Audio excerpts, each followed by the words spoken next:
Hello and welcome to this Astranti industry analysis video for the May and August 2021 Strategic Case Study exam on airport owner-operator Arrfield.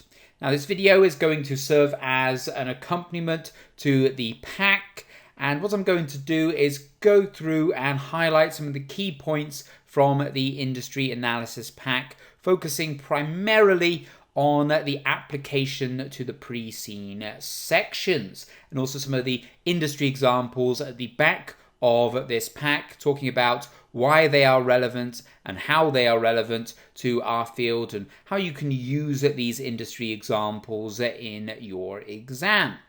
So I'm going to start by just giving a brief overview into the contents of the industry pack. We'll look at what you can expect from this analysis, what's the purpose of this pack, and subsequently this video. A brief introduction to the airport industry and the kinds of services that are provided by airports, the customers and how airports market their services, third parties and technology when we're talking about the supply chain. One of the interesting things about an airport is that ultimately the airport themselves has a very low number of staff in comparison to the amount of people that are actually working at the airport. An airport almost facilitates the supply chain of the airline industry. There are lots of different third parties, from retail chains to restaurants to airlines, the companies that produce parts for aeroplanes and fuel, etc. As an airport owner-operator, you're almost facilitating the relationship between all those other third parties. It's quite a unique industry in that regard. But that also means that we've got plenty of stakeholders for our company, and how that ties in with ethics and human resources as well. And no surprise that ethical and environmental issues are a big part of this industry, given the amount of pollution, both in terms of emissions and also noise, that is created by owning and operating an airport.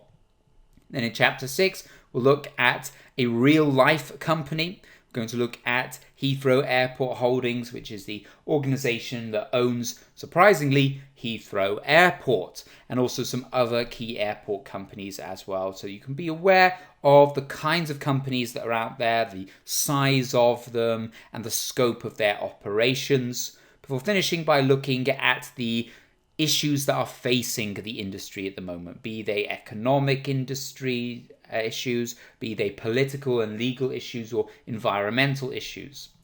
And then in the final section, we'll look at some of the industry examples. You can see we have 25 different industry examples, and we're going to pick a few of those to look at in more detail in this video. Now, of course, if you have the pack, then you can look at all of them in a lot more detail. But this video is just, as I mentioned, serving as an accompaniment for it to highlight some of the key points and really act as an introduction to the pack. So we'll start by looking at what you can expect from this video and what you can expect from this pack and how you can use it. So let's take a look at the first section, looking at the airport industry, the first proper section of the industry pack. And I'm not going to go into a huge amount of detail here because it's some background information. You can read through this in the pack. But as we can see, it's a huge industry. Millions of passengers every single day and millions of tons of freight has gone through airports every single day. And according to the Airports Council, there's actually over 17,500 commercial airports in the world. Think how many that is. If you think about a huge airport like LAX or Heathrow, that's just one of 17,500 airports across the world. Think of how many hundreds, if not thousands, of planes are flying in and out of some of these airports every day, multiplied 17,500 times. Of course, they're not all the same size as those, but that should give you an idea of the sheer scope of the airport industry. And the history of airports began, of course, when the airplane was created, right back in 1903 by the Wright brothers. But it wasn't until 1919 where the first actual official airport was created, and that was the Hounslow Heath Aerodrome, which eventually, 10 years later, would become London Airport, and that is now known as Heathrow Airport. So the actual history of the industry doesn't actually go back as far as you might think. It only goes back less than 100 years. And it wasn't really until after World War II and going into the 60s and 70s that it really became a huge industry.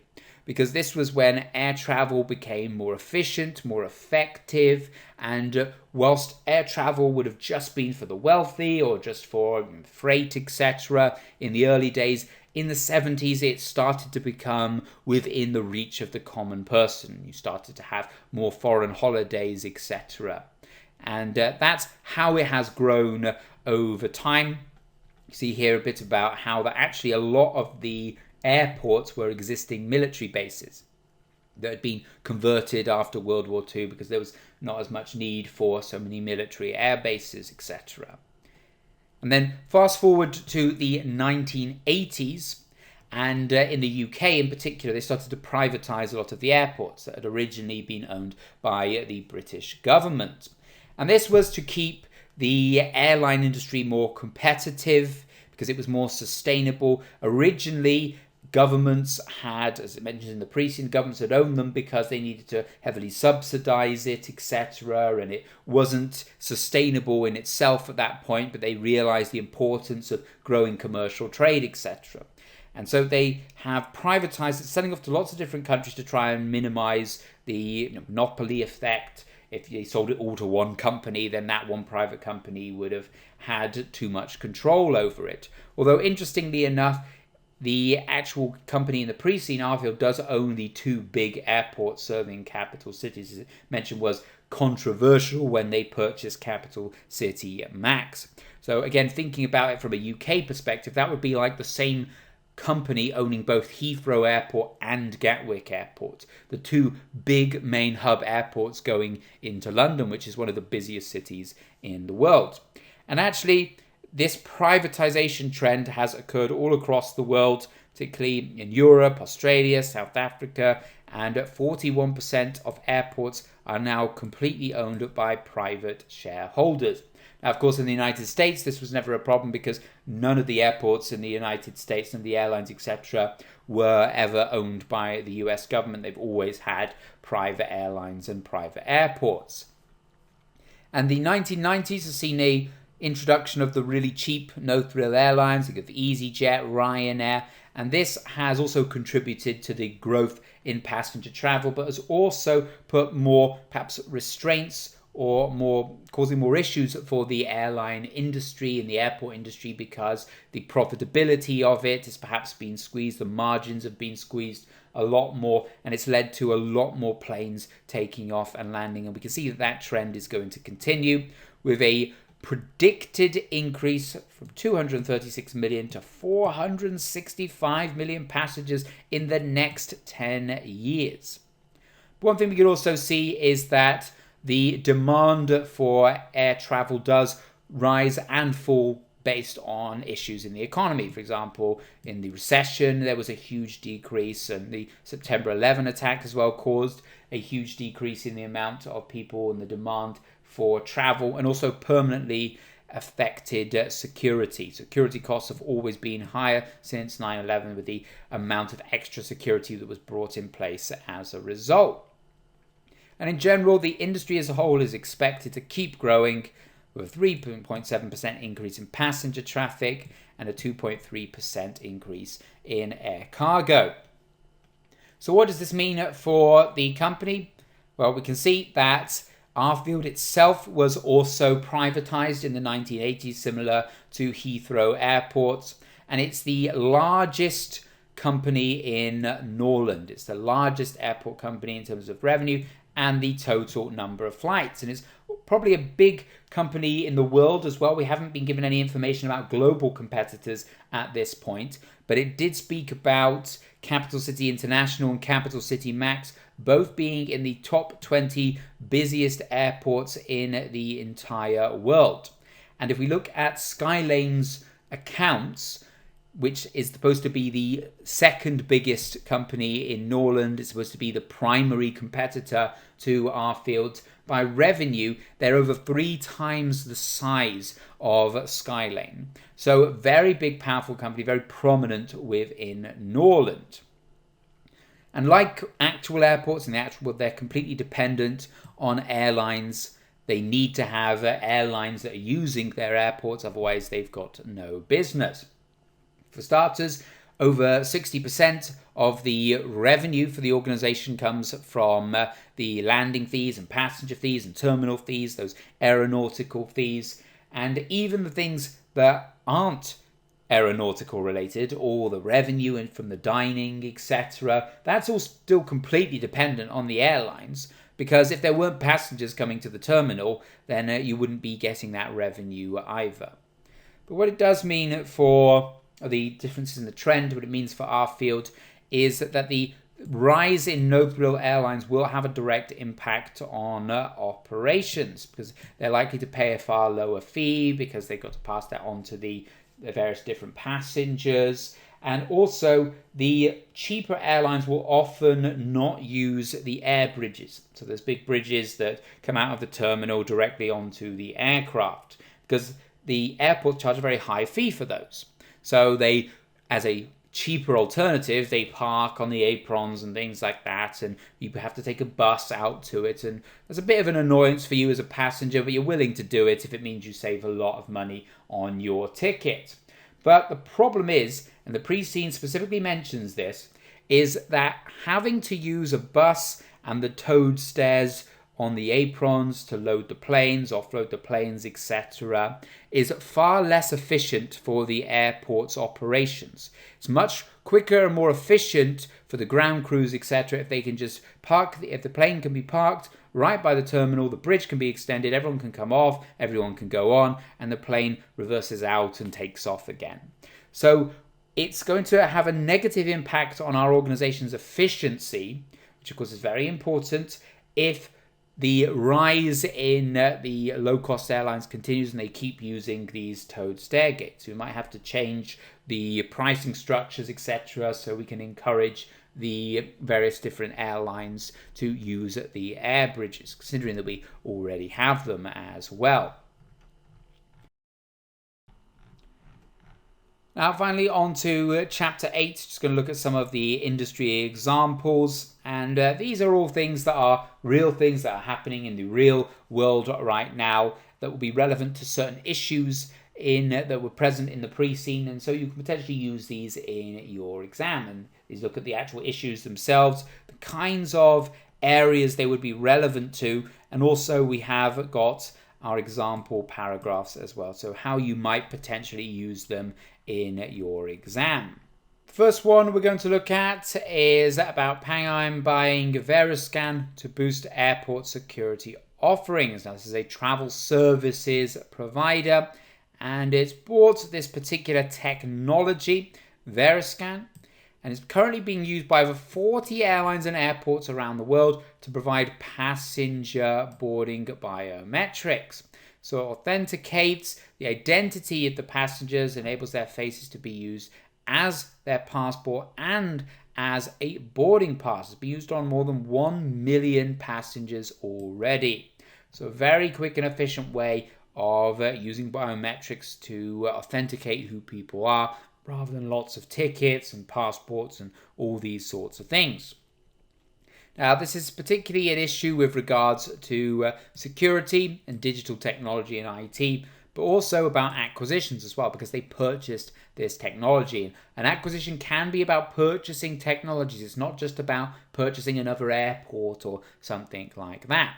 And it's relevant particularly to Arrfield because they do prioritize safety, security, and innovation, but they haven't spoken, or the pre-scene hasn't spoken about biometric facial recognition. So what you could do is use a paragraph similar to this if you are answering a question about how we could improve efficiency or improve security and technology. And you can see this example paragraph here.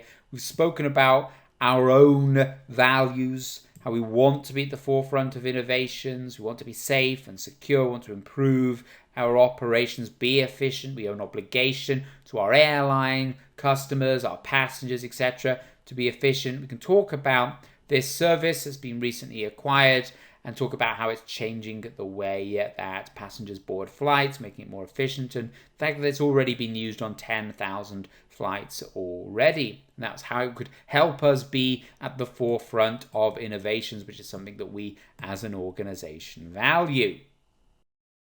So thank you very much for watching this video. I hope you have enjoyed it and more importantly you have found it useful. Just going to take a moment to tell you about the courses that we produce here at Astranti for our case studies. And all of the products that you see here are available as standard as part of the course, but they are also available for purchase individually. We have the Exam Technique series, which is a study text and a video series, which looks at how to plan your answers, how to read the material and analyze the material effectively, and to manage your time effectively in the exam, which is incredibly important. Most people who fail the case study exam fail it because of poor exam technique. So that's a really important video series for you to watch to ensure that you've got that technique. There is a specific technique to sitting the case study exam, and all will be revealed in that video series. And do head over to the website for more information about it.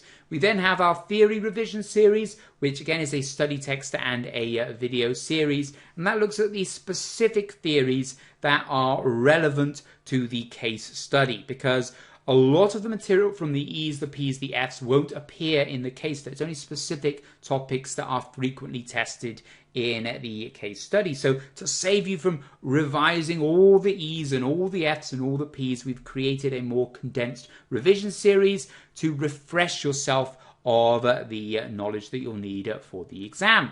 We then have our pre-scene analysis series, which looks through the pre-scene page by page, bringing out the important points. In addition to that video series, there is also a video that looks at the top 10 most likely unseen issues, and also the strategic analysis video, which takes all the key models from the CIMA syllabus and applies them to the case.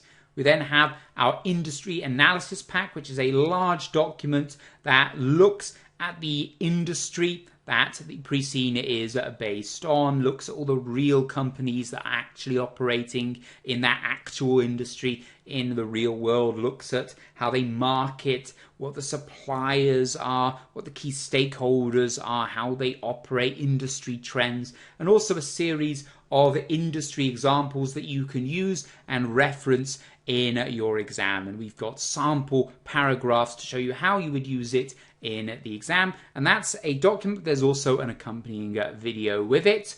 We have our mock exams, which are based on actual exams, but they feature the reference to the actual case, so they're on the actual case that you will sit the exam on, and we've done our best to make them as close to the actual exams as possible. And you can actually sit those online in an online system that replicates the one that you'll use on the exam day, so you can really test yourself under exam conditions. And we provide marking and feedback for those mocks as well, where you'll get a tutor that will analyze your script and will give you a comprehensive document providing you with information not only on your actual script, as in whether you passed and failed and what you should have brought up and what you shouldn't have brought up, etc. But we'll also give you an appraisal on your technique as well, how to improve your exam technique.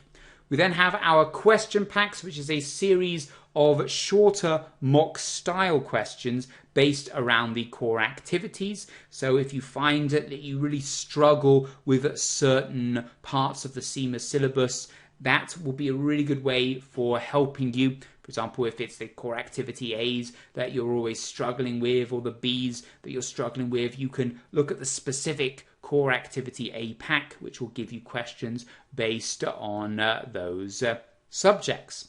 And then we have our masterclasses. We have 2 live all-day masterclasses, one at the start of the course and one at the end of the course. The one at the start of the course will give you all sorts of hints and tips on how to plan, how to use your time effectively. We'll also go through the planning process live, which will be really helpful for you as you progress into your mock exams. And then we have the revision masterclass right at the end, which looks at everything you've covered, gives you a refresher on everything you've covered over the 6-week period. And that's going to be really useful for giving you those little extra hints and tips to get you the extra marks in the exam. So do head over to the website www.astranti.com for more information about those. And I hope to see you again for the next video.